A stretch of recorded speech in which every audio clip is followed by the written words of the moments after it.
अस्सलाम वालेकुम नाज़रीन, आप देख रहे हैं पीर पंचाल स्पीक्स महमूद ख्वाजा के साथ। जैसा कि आप जानते हैं नाज़रीन कि इलेक्शन की जो मुहिम है ये लगातार चल रही है। एक आध सेगमेंट पे इलेक्शन हो भी चुका है। बहरहाल आज मेरे साथ एक खास मेहमान जुड़े हैं, एक हमारी शान है, हमारी हस्ती है। मुझे तारुफ देने की ज़रूरत नहीं, आप बखूबी जानते हैं। हमारे साथी, हमारे सहयोगी senior journalist Sumit Bhargava sir. Bhargava साहब, बहुत शुक्रिया पीर पंजाब स्पीक्स को टाइम देने के लिए। थैंक यू महमूद साहब, आपने मुझे अपने भार्गव साहब, मैं प्लेटफॉर्म पे आने समझना का मौका चाहूंगा, दिया।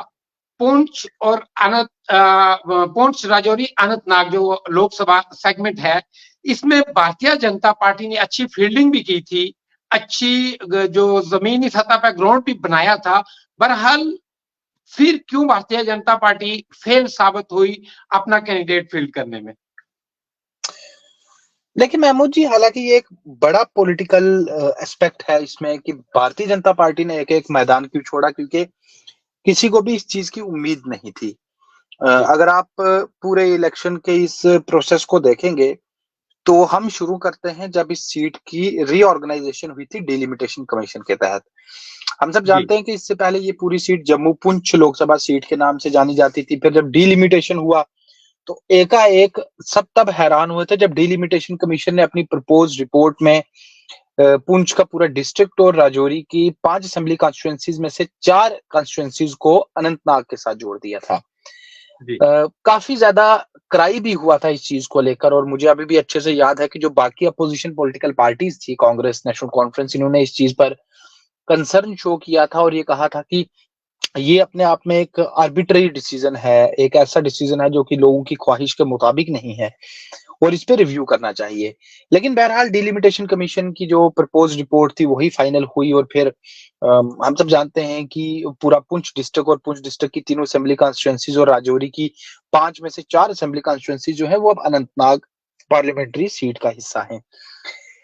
इसके बाद जब डिलिमिटेशन कमीशन की इस रिपोर्ट को फाइनल किया गया था और ये एक नई लोकसभा कॉन्स्टिट्यूएंसी बनी थी, उसके बाद से ही बीजेपी इस कॉन्स्टिट्यूएंसी में सबसे ज्यादा एक्टिव हुई थी और प्रोग्राम्स करना, रैलीज करना, पब्लिक मीटिंग्स करना, इनका सिलसिला बीजेपी की तरफ से काफी बढ़ा दिया गया था और सब यही मान के चल रहे थे कि बीजेपी की तरफ से इस अनंतनाग राजौरी पार्लियामेंट्री सीट को कुछ इस तरह से देखा जा रहा है कि उन्हें ये किसी भी कीमत पर सीट जीतनी है। और अगर आप जो हम कई बार हम कहते हैं कि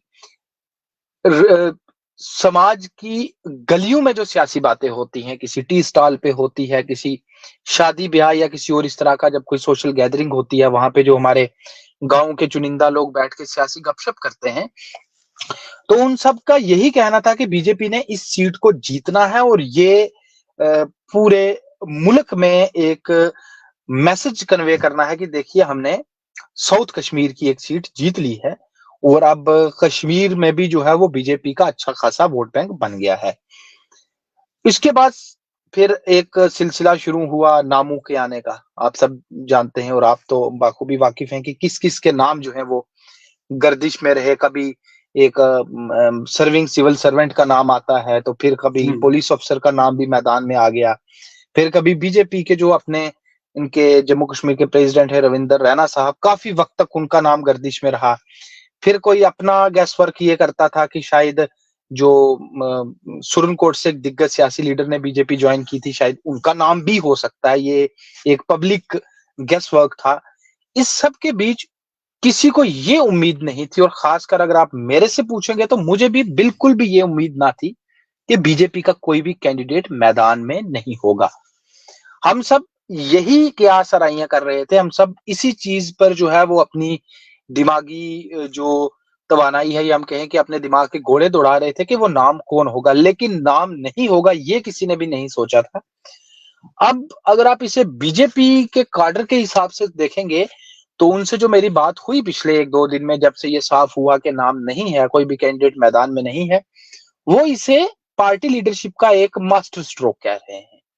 और उनका ये कहना है कि बीजेपी की सेंट्रल लीडरशिप की तरफ से किसी लंबी सियासी सोच को देखकर एक मास्टर स्ट्रोक किया गया है। लेकिन जब आप एक आम आदमी से बात करते हैं, जैसा कि कल 3 बजे के बाद ये साफ हो गया कि कोई भी कैंडिडेट नहीं होगा, तो मेरी राह चलते कहीं किसी से मुलाकात हुई और तकरीबन 22-25 लोगों से इस जिम्मे में बात हुई, क्योंकि आजकल सियासी माहौल गर्म है और हर तरफ टॉपिक जो है वो पॉलिटिक्स से ही जुड़ा हुआ है। तो मैं आपको ये सच्ची बात बताता हूं, हालांकि काफी लोगों को ये खटकेगी, कि जो पब्लिक है वो बीजेपी के इस डिसीजन से खुश नहीं है। नहीं। और जितने भी लोग हैं वो ये कह रहे हैं कि हमने ये एक्सपेक्ट नहीं किया था, क्योंकि पहले हमारे इलाके को मेजॉरिटी ऑफ द पीपल की विशेस के अगेंस्ट जाकर अनंतनाग कॉन्स्टिट्यूएंसी के साथ जोड़ दिया गया, जबकि रजौरी पुंछ की अवाम ये मुतालबा करती आ रही है काफी लंबे वक्त से कि रजौरी पुंछ की एक अलग से लोकसभा कॉन्स्टिट्यूएंसी हो। इनका कहना है कि हम जम्मू पुंछ के साथ ठीक थे, फिर हमारी मांग थी कि हमें अलग से रखा जाए, लेकिन एकाएक हमें उठाकर जो है वो अनंतनाग कॉन्स्टिट्यूएंसी के साथ मिला दिया गया। चलो, हमने उस डिसीजन को भी एक्सेप्ट किया। फिर उसके बाद हम सब जानते हैं कि सोशल सर्कल्स में पहाड़ी को एसटी स्टेटस देने के बाद जो पूरा माहौल बना और अच्छा खासा पहाड़ी वोट बैंक भी इस बार बीजेपी की तरफ था और लोगों ने तो खुलेआम हिमायत का ऐलान कर दिया था। आपके सुरनकोट में तो काफी अच्छा वोट मिलना था बीजेपी को, और उसके अलावा हमारे रजौरी में भी अच्छे खासे पॉकेट्स थे जहां से लोगों ने खुलेआम ऐलान किया था कि हम बीजेपी के साथ जाएंगे। पहाड़ी तबका के लोगों ने, सब मायूस कुन हैं, सबके दिल जो हैं वो आज भरे हुए हैं, और कुछ लोग अपनी जुबान से इस चीज को बयान कर रहे हैं, कुछ अच्छा नहीं समझते बयान करने, लेकिन जो बड़ा तबका है हमारे समाज का जो कि पॉलिटिक्स के साथ जुड़ा हुआ है, और जो लोग एक्सपेक्ट कर रहे थे कि वो बीजेपी को जो है वो मैदान में उतरते देखेंगे, फिर उनके कैंडिडेट को, खासकर पहाड़ी लोग जो है वोट देंगे, मायूस कुन है। आज लोग इसे एक अच्छा फैसला नहीं समझ रहे। और क्यों लिया गया फैसला, ये तो एक बड़ी बात होगी कहना। हम इसको अभी वही कि मास्टर स्ट्रोक अगर बीजेपी का है वो किस सोच से लिया गया है, उस पर तो अभी कुछ कमेंट करना शायद प्री मैच्योर भी हो सकता है, और शायद हम उस पर अप्रोप्रिएट भी कमेंट नहीं कर पाएंगे। लेकिन शायद एक ऐसा डिसीजन है जो पब्लिक एक्सेप्ट नहीं कर पा रही, और अपने आप में बीजेपी का काडर भी एक्सेप्ट नहीं कर पा रहा। बिल्कुल सुमित सर, आप जब आज रविंद्र रैना साहब ने प्रेस कॉन्फ्रेंस की, तो आप किस तरह से देखते हैं उस प्रेस कॉन्फ्रेंस को? क्या जब ये हमायत करेंगे, ये स्टेज शेयर करके हमायत करेंगे किसी पार्टी की, या उन्होंने बार बार ये जिक्र किया कि जैसा कि होम मिनिस्टर साहब ने कहा हुआ है कि इन 3 पार्टीज को वोट नहीं देना, तो जाहिर सी बात है वहां एक पार्टी बचती है जिसकी ये हमायत करेंगे। तो आप क्या देखते हैं कि जमीनी सतह से क्या मैसेज देंगे, किस तरह से सपोर्ट करेंगे? देखिए, सबसे पहले महमूद साहब, अगर आप रविंद्र रैना जी की प्रेस कॉन्फ्रेंस को देखें, अगर एक इंडिपेंडेंट एनालिस्ट के तौर पर आप भी उसको आंकेंगे, तो मेरे ख्याल से वो तो महज एक लीपापोती थी। लीपापोती थी पार्टी के उस फैसले पर जिस फैसले में कैंडिडेट जमीनी सतह पर नहीं उतारा गया। क्योंकि, और मैं यकीन से दावे से ये चीज कह सकता हूं कि ये जम्मू कश्मीर बीजेपी का डिसीजन नहीं है। हम चाहे जम्मू कश्मीर बीजेपी के प्रेसिडेंट की बात करें या फिर पूरे बीजेपी के ढांचे की बात करें, जो इनकी लीडरशिप है, ऑर्गेनाइजेशनल सेटअप है, मैं दावे से कह सकता हूं कि जम्मू कश्मीर बीजेपी की तरफ से अनंतनाग राजौरी पार्लियामेंट सीट पे कैंडिडेट ना उतारने का जो डिसीजन है उसमें 1% भी कंट्रीब्यूशन नहीं रहा होगा। ये दिल्ली का डिसीजन है। क्योंकि अगर आप सोशल मीडिया पे सिर्फ स्टेटमेंट्स देखेंगे, वीडियो स्टेटमेंट्स, तो 3 दिन पहले तक बीजेपी के बड़े बड़े लीडर्स जो हैं वो जम्मू कश्मीर यूनिट के, वो ये क्लेम कर रहे थे कि अनंतनाग राजौरी सीट से हमारा कैंडिडेट होगा, सबसे मजबूत होगा और वो जीतेगा। मतलब आप खुद आंकलन लगाएं कि बीजेपी के लीडर्स कह रहे थे कि हमारा कैंडिडेट मैदान में उतरेगा और वो जीतेगा, जबकि कैंडिडेट उतरना नहीं था। इसका मतलब इनको ज्यादा कंसल्टेशन में नहीं लिया गया, या आप कहें कि इनके परे ये डिसीजन था। तो मैदान में ना उतरना इनके लिहाज की बात नहीं थी। दूसरी चीज, जो प्रेस कॉन्फ्रेंस है, मुझे तो वो लिपापोती लग रही है। दिल्ली लीडरशिप के उस डिसीजन को जो उन्होंने किस सोच से लिया, उस पे मुझे लगता है जम्मू कश्मीर बीजेपी लीडरशिप को कोई ना तो जानकारी रही होगी, ना ही इनके दायरे में वो बात है। तो अब पब्लिक की एस्पिरेशंस, जो मैं सीधे से कहूंगा हर्ट हुई हैं काफी बड़ी तादाद में, उस पे लिपापोती करने के लिए आज एक प्रेस कॉन्फ्रेंस की गई। और आप देखें उसमें कोई कंक्रीट स्टेटमेंट नहीं था। नहीं। अगर आप देखेंगे कि कंक्रीट वे में बोल देना कि हाँ इसलिए हमारा कैंडिडेट मैदान में नहीं उतरा, वो कंक्रीट स्टेटमेंट नहीं था, इसलिए आप उसे लिपापोती कहेंगे। दूसरी तरफ जो आपने कहा कि किस पार्टी की हिमायत की बात कहेंगे, देखिए, जहां तक एक इंडिपेंडेंट, मैं अपने आप को बिल्कुल एनालिस्ट नहीं कहूंगा, बल्कि एक इंडिपेंडेंट वोटर के हिसाब से मैं अगर आपसे बात करता हूं, आप अगर कल एक इलेक्शन कंटेस्ट करने के लिए मैदान में उतरते हैं, आप मुझे कहते हैं कि सुमित जी मुझे वोट दीजिए, मैं आपके ये काम करूंगा, या मेरा मैनिफेस्टो ये है, मैं इस तरह से काम करूंगा, मैं आपके कहने पे आपको वोट दे सकता हूं। लेकिन आप अगर मुझे आके कहेंगे कि भाई साहब इलेक्शन तो मैंने लड़ना था, अब मैं नहीं लड़ रहा, तो मेहरबानी करके जो वोट आपने मुझे देना था आप उस बंदे को दीजिए, तो मेरा जहां तक दिमाग काम करता है, तो 10 में से 9 लोग किसी सियासी जमात पे किसी सियासी जमात के कहने पे किसी दूसरी जमात को वोट शायद नहीं दे रहे, या नहीं देते हैं, या नहीं देंगे।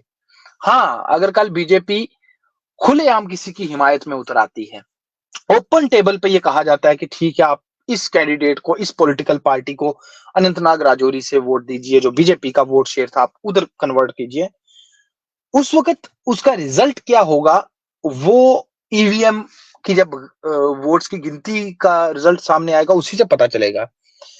लेकिन एक वोटर की हैसियत से जो मेरा दिमाग काम करता है, और एक वोटर की हैसियत से जो मेरा फैसला है, या जो समाज में चलते चलते हमने लोगों से बात की, मैं अभी भी यकीनन इस चीज को कह सकता हूं कि 10 में से 9 लोग किसी एक पॉलिटिकल पार्टी के कहने पे किसी दूसरी पॉलिटिकल पार्टी को वोट देने के मूड में नहीं है। और ये ऑन रिकॉर्ड में आज चीज कह रहा हूं कि बीजेपी की तरफ से मैदान में ना उतरने के फैसले के बाद शायद अच्छा खासा वोट शेयर कम भी होगा, जो वोटर टर्नओवर हालांकि कम नहीं होना चाहिए, क्योंकि अगर जो हमारा एक आईनी हक है वोट डालना, हमारा जमहूरी हक है और हमारा जमहूरी फर्ज है, हम सबको उस फर्ज को निभाना चाहिए। लेकिन कहीं ना कहीं लोगों के दिलों पे ठेस इतनी पहुंची है कि वो लोग जो हैं वो शायद वोट देने की जो तादाद होगी, जो वोटर्स की पोलिंग स्टेशन पर जाने वाली, वो भी कम होगी। अब कुछ लोगों को ये लग रहा होगा कि मैं बीजेपी की हिमायत में बोल रहा हूं, ऐसा बिल्कुल भी नहीं है।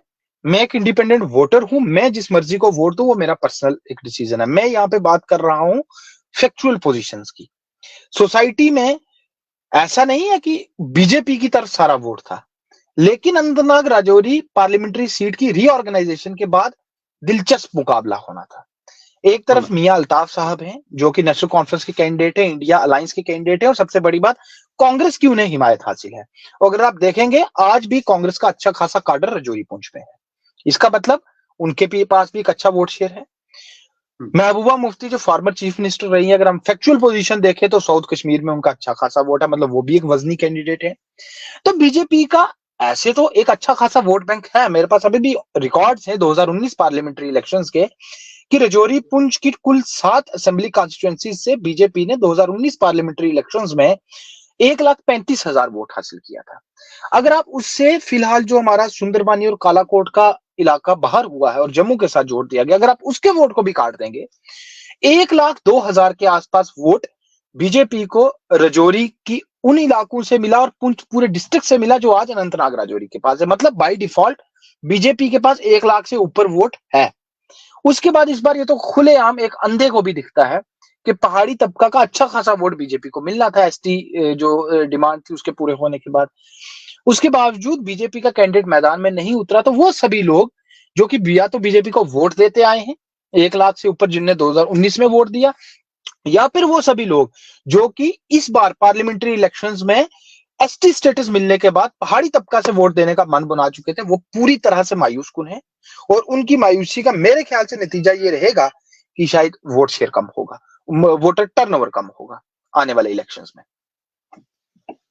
सुमित जी, मैं समझना चाहूंगा क्योंकि आपकी बारीकी से नजर रहती है, जैसा कि आपने बड़ा एक डिटेल्ड जो है वीडियो आपने अपलोड किया हुआ इसी पे।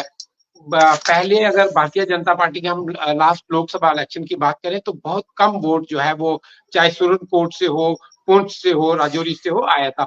इस बार एक बड़ा फैक्टर था क्योंकि प्रोमिनेंट जो वहां के पॉलिटिशियंस थे, जैसे लाइक मुश्ताक बुखारी साहब, इकबाल मलिक साहब, सोहेल मलिक, ऐसे इनके पुराने भी कुछ डेलीगेटेड वर्कर है। अभी डॉक्टर शहनाज गनई की अगर हम बात करें, चिश्ती साहब की बात करें, तो ऐसे दिग्गज चेहरे जो इनके पास हैं, उसके बावजूद भी स्टेट लीडरशिप सेंट्रल लीडरशिप को क्यों कंपेल नहीं कर पाई?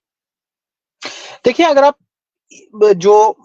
कह रहे हैं कि जो बीजेपी के पास कुछ नए दिग्गज चेहरे हैं, हम पहले उसी से शुरू करते हैं। राजौरी में कालाकोट में बीजेपी के पास अब्दुल गनी कोहली एक बड़ा चेहरा थे और जो एमएलए रहे और कैबिनेट मिनिस्टर रहे 2014 के असेंबली इलेक्शन जीतने के बाद। उसके अलावा वहां पे जो ठाकुर हैं, युद्धवीर सिंह, या मुझे अभी जो हमारे ठाकुर रशपाल सिंह जी के एक भाई हैं, मुझे इमीडिएटली उनका नाम थोड़ा जहन से निकला है, जो कि फिलहाल बीजेपी के लीडर हैं कालाकोट से। कालाकोट सुंदरबनी असेंबली कॉन्स्टिट्यूंसी, हम उसको अलग कर देते हैं क्योंकि वो कॉन्स्टिट्यूंसी जम्मू में है। हम नौशहरा से शुरू करें, अगर नौशहरा से रविंदर रैना खुद हैं, वो एमएलए रहे हैं 2014 इलेक्शंस में। राजौरी में बड़े चेहरे हैं बीजेपी के पास, राजौरी असेंबली कॉन्स्टिट्यूंसी में आप अगर शुरू करेंगे, विबोध गुप्ता है। उसके अलावा राजौरी असेंबली कॉन्स्टिट्यूंसी में बीजेपी के पास चौधरी तालिब हुसैन है, जिन्होंने कि पिछला असेंबली इलेक्शन भी कंटेस्ट किया था। उसके अलावा बीजेपी का अपना अच्छा खासा काडर है राजौरी में, दिनेश शर्मा बीजेपी के प्रेसिडेंट है, उनकी भी अच्छी पकड़ है। आप अगर उसके बाद दरहाल की तरफ निकल जाते हैं, जो दरहाल थन्ना मंडी मंजाकोट कॉन्स्टिट्यूंसी है, दरहाल में डीडीसी इकबाल मलिक, जो कि इस वक्त सिटिंग डीडीसी हैं, इलेक्शन जीते हैं, वो बीजेपी में है। उसके बाद थन्ना मंडी से अब्दुल क्यूम मीर, जो कि सिटिंग डीडीसी हैं, उनने कांग्रेस छोड़ के जो है वो बीजेपी ज्वाइन किया था। इसी के साथ साथ अगर आप कोटरंका की तरफ निकल जाते हैं, तो कोटरंका में भी बीजेपी का एक अच्छा काडर अब खड़ा हो रहा है। वहां पे मंजूर नाइक एक लीडर हैं बुद्धल से, और बीजेपी का वहां पे एक अच्छा वोट बैंक पहाड़ी फैक्टर की वजह से तैयार हो रहा है। अब अगर हम सुरनकोट में जाए, तो सुरनकोट में आपके पास दो बड़े सियासी दिग्गज जो है वो बीजेपी में चले गए, वो मुश्ताक बुखारी साहब है और उसके बाद सोहेल मलिक, जो कि सिटिंग डीडीसी हैं। आप मेहंडर में इसी तरह से चले जाएं तो वाजिद बशीर खान, जिन्हें कि वाजिद बशीर टिक्कू के नाम से भी जाना जाता है, सिटिंग डीडीसी है, वो बीजेपी में शामिल हो गए हैं। पुंछ हवेली कॉन्स्टिट्यूंसी से शाहनवाज गनई बीजेपी में है, वहां चिश्ती साहब जो है वो बीजेपी में है। तो कुल मिलाकर बीजेपी, अगर आप देखेंगे 5 साल पुरानी बीजेपी राजौरी पुंछ की, उसको कंपेयर करेंगे आज की बीजेपी से, तो कुछ बड़े दिग्गज सियासी लीडर्स जो हैं वो बीजेपी का हिस्सा है। और जब इस तरह के लोग बीजेपी में शामिल हुए हैं पिछले कुछ वक्त में, तो यकीनन इन लोगों का वोट बैंक भी साथ आया है। तो बीजेपी का अच्छा खासा वोट बैंक बढ़ना था, ना सिर्फ पहाड़ी फैक्टर को लेकर, बल्कि इन लीडर्स की वजह से भी, क्योंकि ये जितने मैंने आपको लोग गिनवाए, इनमें से 4 तो सिटिंग डीडीसी हैं। जो ये सिटिंग डीडीसी मेंबर्स हैं, हर कोई इलेक्शन जीत कर आया है 3 साल पहले, तो उनके पास एक अच्छा पर्सनल वोट बैंक है। अब वो वोट बैंक भी तो बीजेपी के पास आना था। उस सब के बावजूद बीजेपी का मैदान में नहीं उतरना, और उससे बड़ी बात सीधी सी कि मैदान छोड़ देना, सबको बुरी तरह से अचंभित कर रहा है। सुमित जी, यही चीज होम मिनिस्टर साहब ने जब जम्मू में अपनी स्पीच में कहा कि हम कश्मीर की सीटों पे इलेक्शन नहीं लड़ना चाहते, क्योंकि जब लोग चाहेंगे तो तब हम इलेक्शन लड़ेंगे। अगर दूसरी तरफ देखा जाए तो भारतीय जनता पार्टी क्लेम कर रही है वो श्रीनगर में नॉर्मलसी है, डेवलपमेंट काफी हुई है, इसमें कोई शक नहीं कि जैसे पत्थरबाजी बंद हुई है, हुर्रियत कॉन्फ्रेंस को बैन कर दिया गया है टोटली, और एक अमन की तरफ कश्मीर जा रहा है।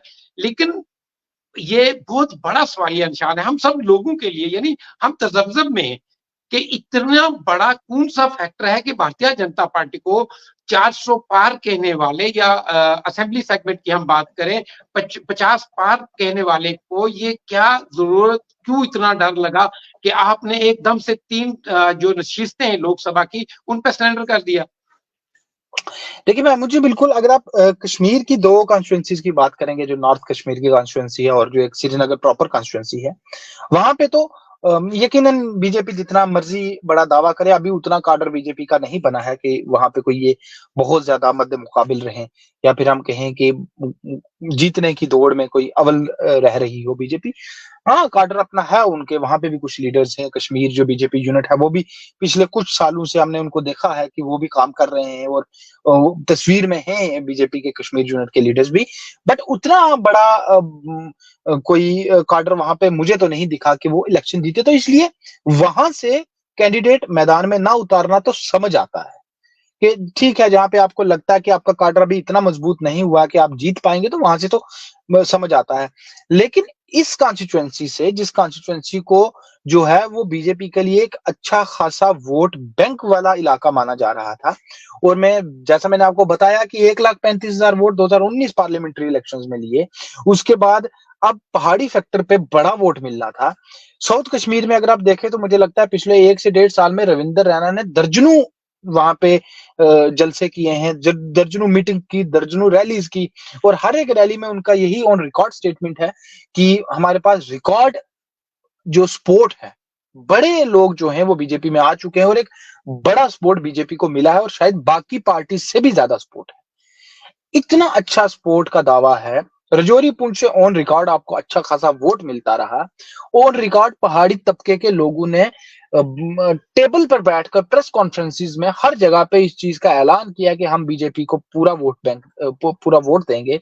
उसके बावजूद मैदान में नहीं उतरना, और मेरे ख्याल से अगर इसका किसी बीजेपी लीडर के पास जवाब है तो वो तीन ही लोग होंगे, जो मेरा जहां तक जहन काम करता है। एक तो मुल्क के वजीर आजम नरेंद्र मोदी साहब, एक वजीर दाखिला अमित शाह साहब, और एक बीजेपी के प्रेसिडेंट जेपी नड्डा साहब। इसके अलावा मुझे तो कम से कम ये लगता है कि किसी और के पास इस चीज का जवाब नहीं होगा कि ये हैरान कुन फैसला आखिर लिया क्यों गया।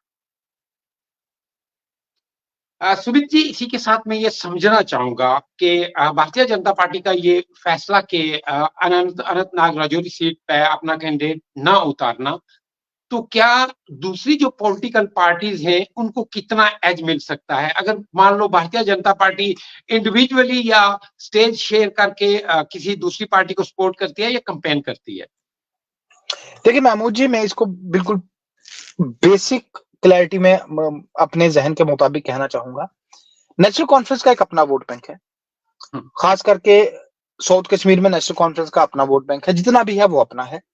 पीर पंचाल में नेशनल कॉन्फ्रेंस का अपना कार्डर है, अपना वोट बैंक है। आपके सुरनकोट से अकरम चौधरी साहब ने नेशनल कॉन्फ्रेंस ज्वाइन की, उनके पास भी पर्सनल वोट है।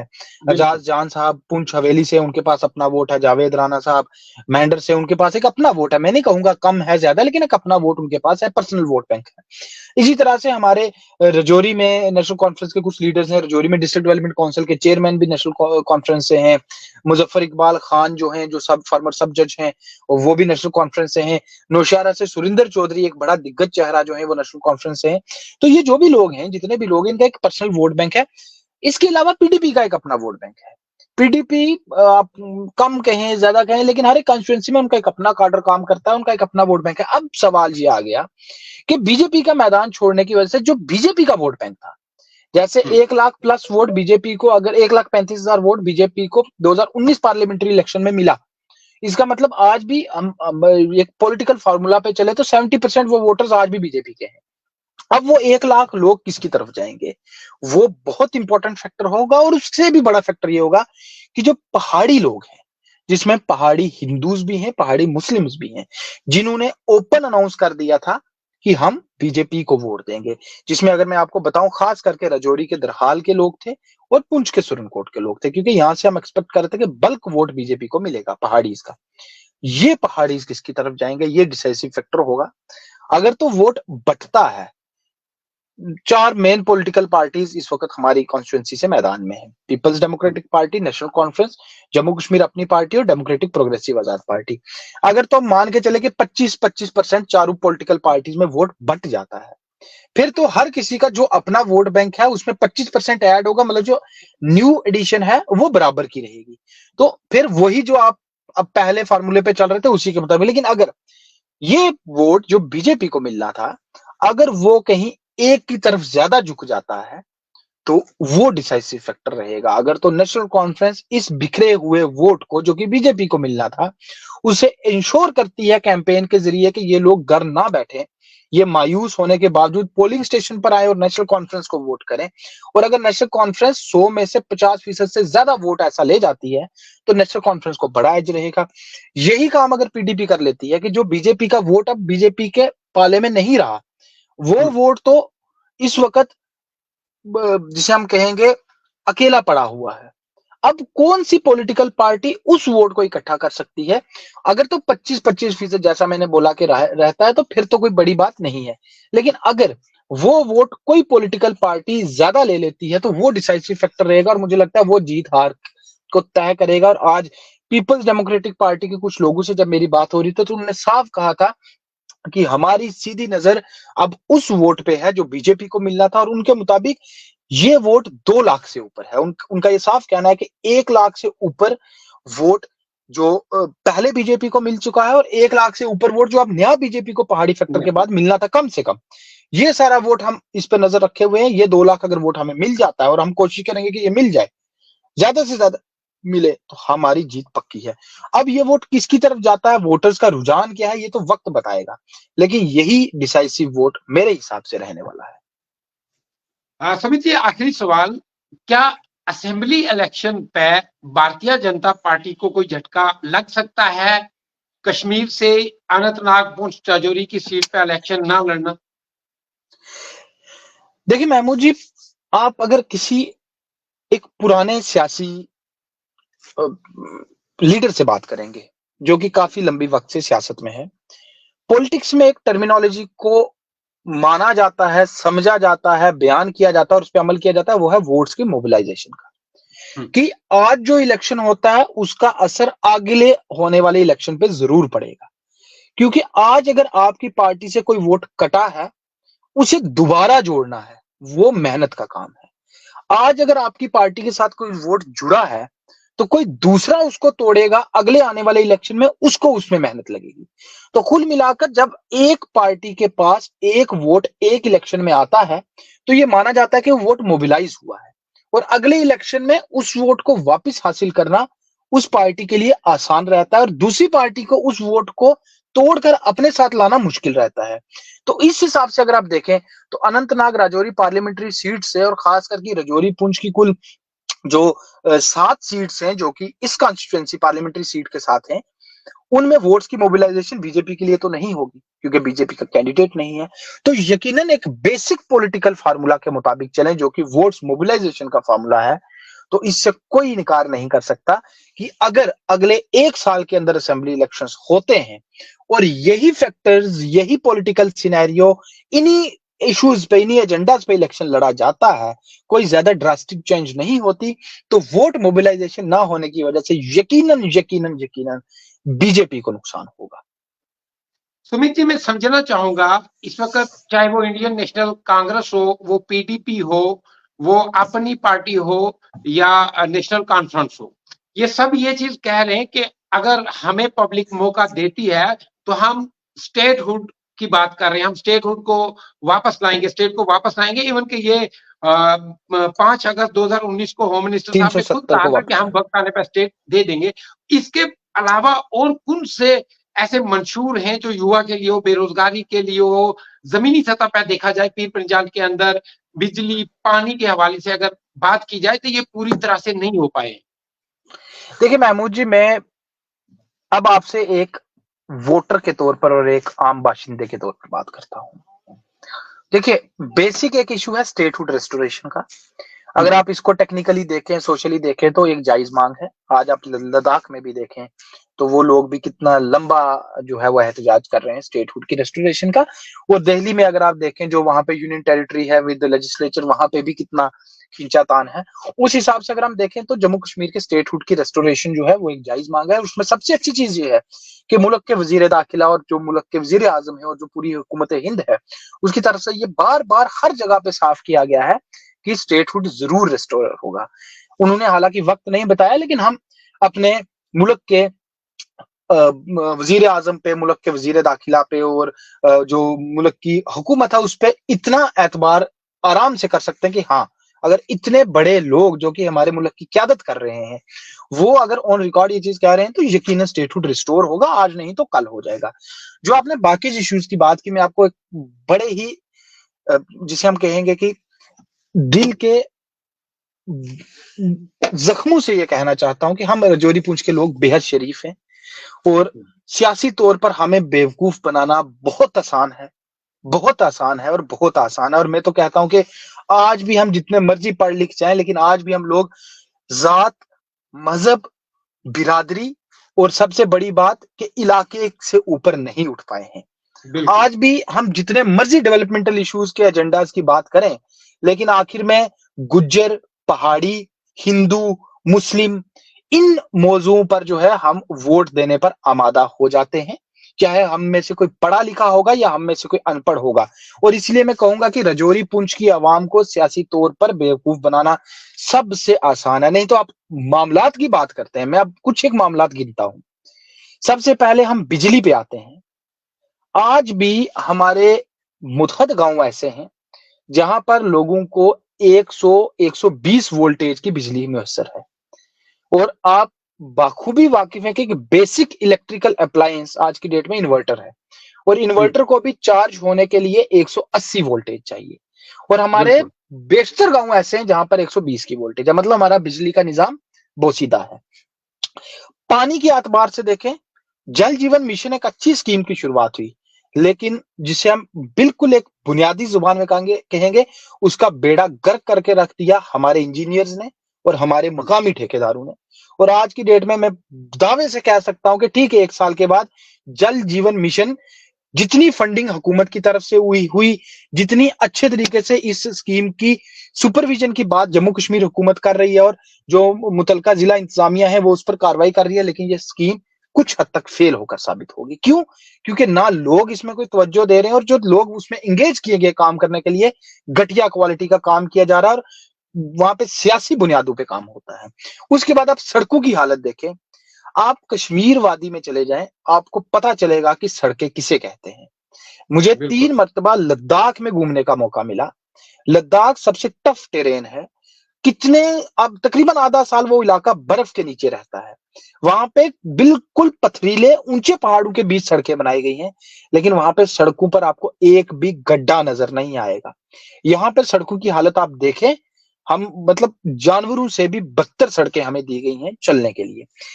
Government medical college Rajouri, Rajouri Poonch का सबसे बड़ा सेहत मरकज है। आज की डेट में रेफरल रेट कम करने के लिए राजौरी पुंछ के सभी हॉस्पिटल से पेशेंट्स को यहां रेफर किया जाता है। पिछले 2 सालों से यहां एक रेगुलर प्रिंसिपल नहीं है, और किसी भी सियासी रहनुमा ने, जो हमारे आज की डेट में सियासी रहनुमा हमारे डीडीसी के लोग ही हैं, क्योंकि बाकी तो खत्म हो चुके हैं, किसी ने एक बार अपनी जुबान से गनीमत नहीं की ये हुकूमत के सामने मुतालबा करने की कि जनाब हमारी जिंदगियों के साथ खिलवाड़ मत कीजिए, हमें एक प्रिंसिपल दे दीजिए। इसके बाद आप जितनी भी डेवलपमेंटल वर्क्स या और बेसिक इश्यूज की बात करेंगे, एजुकेशन की बात करें, सरकारी स्कूलों में बच्चों के पास बैठने के लिए डेस्क नहीं है। उससे भी बड़ी बात कि सरकारी स्कूलों में पानी तक नहीं होता। आप डिस्पेंसरीज, प्राइमरी हेल्थ सेंटर्स, सब डिस्ट्रिक्ट हॉस्पिटल्स की बात कर लें, आप जिस मर्जी को उठा के देखें, डॉक्टर्स की कमी है, पैरामेडिक स्टाफ की कमी है, और पट्टी से ऊपर, सिरदर्द की दवाई से ऊपर आपको वहां कुछ मिलेगा ही नहीं। आप एनिमल हस्बेंड्री के ढांचे की बात कर लें, क्योंकि हमारे यहाँ कितनी आबादी है जो लोग अपने घरों में भैंसे पालते हैं, गाय पालते हैं, दूध बेचते हैं, रोजगार कमाते हैं। क्या हालत है, किसी गांव में आपको वेटनरी के अच्छे सेंटर्स नहीं मिलेंगे। यही वजह है कि हम लोग आज इसलिए पीछे रह रहे हैं, क्योंकि हम वक्त आने पर किसी लीडर को इस बुनियाद पर वोट नहीं देते कि वो कितना अच्छा है, कितना बुरा है, वो काम करेगा या नहीं करेगा। हमारा वोट देने का जो तराजू है वो ये है कि क्या ये हमारी बिरादरी का है, क्या ये हमारी नस्ल का है, क्या ये हमारी जात का है, और क्या ये हमारे मजहब का है, और क्या ये हमारे इलाके का है तो बिल्कुल। ठीक वोट देंगे, नहीं है तो नहीं देंगे। यही वजह है कि आज भी हम लोग लाचार हैं, बेबस हैं मुतहद मामलात में, लेकिन हमारी कोई रुसवाई नहीं है, हमारी कोई सुनने वाला नहीं है। और सुनने वाला क्यों नहीं है? क्योंकि हमें सुनाना ही नहीं आता। अगर हम लोग हिमाचल प्रदेश की तरह सियासी लीडर्स को ये बता दें कि अगर आप काम करेंगे तो अगली बार चुने जाएंगे, नहीं करेंगे तो भाई साहब आपके लिए दरवाजे बंद हैं, तो आप यकीन माने यहाँ की तस्वीर भी बदलेगी। लेकिन नहीं बदल सकती, क्योंकि हम अपने जहन को साफ नहीं करते। सुमित साहब, वो तब ही मुमकिन होता है इन सब चीजों से उठ के, अगर हम बाहर निकले, हम जात, बिरादरी, मजहब से बाहर निकल के, चाहे आप किसी भी पार्टी से ताल्लुक रखते हो, जब इलाके की डेवलपमेंट का मसला है तो आपको एक स्टेज पे आना चाहिए। बिल्कुल बहरहाल चाहिए। सुमित जी, मैं आपसे ये आखिरी है कि आप आम वोटर के लिए, क्योंकि वोट देना हमारा राइट है और भारी तादाद में निकल के हमें अपनी सरकार चुनने का हक है, जब तक हम भारी तादाद में वोट नहीं कास्ट करेंगे तो हम अपनी सरकार, मनपसंद सरकार नहीं चुन सकेंगे। क्या मैसेज रहेगा आपका, खासकर पुंछ, राजौरी, अनंतनाग सीट के वोटरान के लिए? देखिए, बिल्कुल मेरी तो यही एक डिमांड है कि आप हर एक सियासी पहलू को दरकिनार करके 7 मई के दिन, जिस दिन यहाँ पे हम्म, वोटिंग होनी है, आप लोग अपने घरों से बाहर निकले। और खास करके मैं इलेक्शन कमीशन ऑफ इंडिया की तारीफ करूंगा इस मामले में। उन्होंने इतने इकदामात उठाए हैं वोटर टर्नओवर को बढ़ाने के लिए। मेरे आप जैसा एक शख्स आराम से जाके वोट डाल सकता है। कोई हम्म, माजूर है, physically disabled voters, PWD voters जिन्हें नाम दिया गया, उन्हें घर से लाने का इंतजाम रखा गया है। उससे भी बड़ी बात कि उनके पोस्टल बैलेट्स के इंतजाम भी किए गए, और फॉर्म 12 आप भर के अगर आप देते हैं एब्सेंटी वोटर्स के तौर पर, आपके घर में आपका वोट डलवाया जा रहा है। आज रजौरी पुंछ में वोटिंग हुई, माफ कीजिए, कालाकोट सुंदरबानी के इलाके में वोटिंग भी हुई है। क्योंकि पहले क्या होता था कि जो पुलिस के लोग थे या जो बाकी इलेक्शन अमला था, जिन्होंने वोटिंग वाले दिन ड्यूटी करनी थी, वो वोट नहीं डाल पाते थे। इस बार उनके हम्म, लिए स्पेशल एब्सेंटी वोटर कैटेगरी के तहत उनके पोस्टल बैलेट्स के जरिए वोट डलवाए जा रहे हैं। फिजिकली डिसेबल्ड लोगों के लिए बाकायदा पूरे इंतजाम किए गए हैं कि आप इलेक्शन पोलिंग स्टेशन पे आए, अपना वोट डालें। मैं तमाम लोगों से ये गुजारिश करूंगा कि 7 मई के दिन आप किसी को भी घर में मत बैठने दें। एक त्योहार है हमारी जमहूरियत का, हमें फख्र होना चाहिए हम हिंदुस्तान में हैं, और हमें फख्र होना चाहिए कि हमारा बिल्कुल, हिंदुस्तान दुनिया की सबसे बड़ी जमहूरियत है। इस जमहूरियत बिल्कुल, का सिर्फ ये नहीं है कि हमारा वोट पड़ रहा है तो हम जाएंगे वोट डाल के आ जाएंगे, नहीं। आपके घर में जितने भी लोग हैं 18 साल से ऊपर, जो भी आइडेंटिफाइड वोटर्स हैं, आप सब लोग पोलिंग स्टेशन पे जाएं, वोट डालें। आपके घर में, आपके मोहल्ले में, आपके गांव में अगर कोई माजूर शख्स है, कोई फिजिकली डिसेबल्ड यानी कि स्पेशली एबल्ड वोटर है, उस दिन त्योहार के मौके, त्योहार मनाए जाने की खुशी में उसको एक चारपाई पे बिठाएं, 4 लोग उसको पकड़ें, उसको ले जाएं पोलिंग स्टेशन पे, उसका वोट दिलवाएं।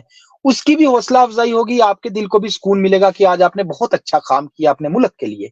और वहां जितने बाकी लोग हैं उनकी भी हौसला अफजाई होगी, उनको भी एक मैसेज जाएगा। उसके बाद मैं ये कहूंगा, आपका कैंडिडेट कोई भी हो, आप उसे अपने हिसाब से वोट करें। अगर आप किसी को वोट नहीं करना चाहिए, कम से कम नोटा दबा दें। इलेक्शन कमीशन ने यह भी कह दिया है कि आपको कोई पसंद नहीं है, लास्ट पे बटन है none of the above, NOTA दबा दें, लेकिन वोट जरूर डालें। और मैं तो उम्मीद करता हूं कि इस बार रजौरी पुंछ की आवाम 80% के आसपास पार्लियामेंट्री वोटिंग का एक रिकॉर्ड कायम करेगी, और पूरे मुल्क में यह मैसेज दिया जाएगा कि हम जो रजौरी पुंछ के लोग हिंदुस्तान की आखिरी सरहद पर बैठे हुए हैं, हमने 80% वोट डालकर हिंदुस्तान की जमहूरियत को हर लिहाज से मजबूत किया है। सुमित सर, पीर पंचाल स्पीक्स को टाइम देने का बहुत बहुत शुक्रिया। शुक्रिया। नाज़रीन, ये थे हमारे साथ senior journalist Sumit Bhargava sir, जिन्होंने अपना तजिया जमीनी सतह पे जो वहाँ अपना तजुर्बा था वो आपके साथ शेयर किया। बहरहाल आप देख रहे थे पीर पंचाल स्पीक्स का खास प्रोग्राम सदाए मुफलिस, जिसमें सुमित साहब ने अपने पूरे तजर्बात जो हैं वो आप लोगों के सामने रखे, और कमेंट सेक्शन में आप अपनी राय जरूर रखिएगा। इजाजत लेने से पहले आप सबसे ये गुजारिश है कि पीर पंचाल स्पीक्स को आप बहुत मोहब्बत, बहुत प्यार दे रहे हैं। उम्मीद करता हूं आगे भी ऐसे देते रहेंगे, लेकिन ये गुजारिश रहेगी आपसे कि पीर पंचाल स्पीक्स को यूट्यूब पर जरूर सब्सक्राइब करने के साथ साथ बेल आइकन प्रेस करें। इसी के साथ फेसबुक, इंस्टाग्राम, ट्विटर यानी एक्स पर देख रहे हैं तो जरूर फॉलो करें, क्योंकि ये आपकी अपनी आवाज है। जब आप हमें मजबूत नहीं करेंगे तब तक हम आपकी आवाज उन बाला ऐवानों में बैठे लोगों तक पहुंचाने में कासिर रहेंगे, और इंतजामिया में बैठे लोगों तक पहुंचाने में कासिर रहेंगे। बहरहाल कमेंट सेक्शन में अपनी राय जरूर रखिए, वीडियो को लाइक, कमेंट, शेयर जरूर कीजिए, इससे हमारी हौसला अफजाई होती है। इसी के साथ मैं इजाजत चाहूंगा। अपना भी और अपने इस चैनल का भी बहुत ख्याल रखिए। अल्लाह निगहबान।